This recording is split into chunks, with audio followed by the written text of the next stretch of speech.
Howdy, howdy, howdy, YouTube. So, I am in the middle of doing a sew-in weave tutorial.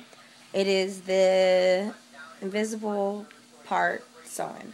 So, this is the part of my hair that has been left out. Basically, my braids are going like kind of zigzag, but in the front there is parted down in the middle, and then it goes over to the side. As you can see right here.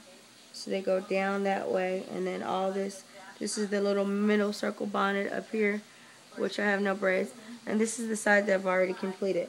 So this is the side of the invisible part that I've already done. Basically what I did is, you start your first track. A lot of people don't know this. You start your first track like how this one is. You go underneath the braid, and you go all the way across underneath the braid. So when you're actually sewing the track, then you want to sew the track and not go over and loop through the whole braid. You only want to go through half of the braid so that it only lays on that bottom part of the track close to your forehead.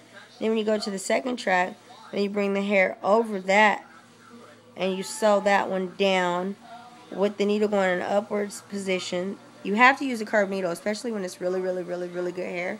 The track is going to be thicker.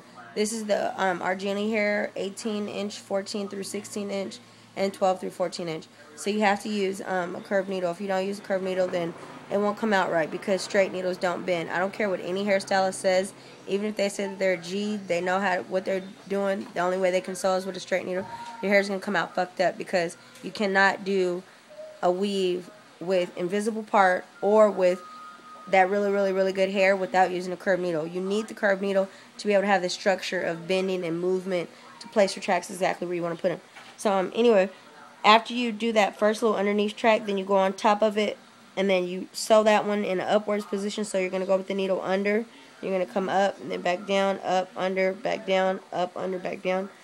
And then when you get, if you're sewing from this way to this way, then you don't make your knot here because of the fact that you're going to have an invisible part.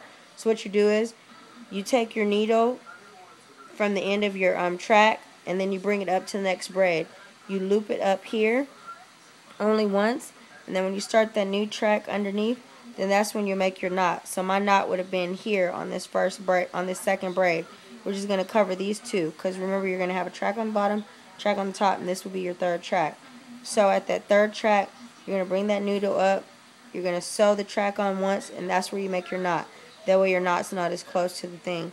But anyway, this is what the invisible part looks like, in the little front part right here. And I mean, once I put my little edge definer or whatever and straighten up my part, usually straighten up your part with hairspray. But as you can see, it's basically non-apparent, like you can't tell that these are sewn in tracks. When you do the glue one, it looks better, but the glue one doesn't last that long. And also at the same time, 1 minute, Ash. At the same time, when you bring this over, like you see how I can bring this over right here, and you don't see no tracks, you don't see nothing. All you see is hair. Look like it's coming from the scalp.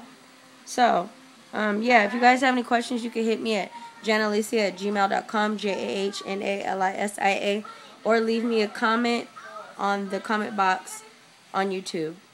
Be sure to subscribe and look out for more videos. Thanks. Take care.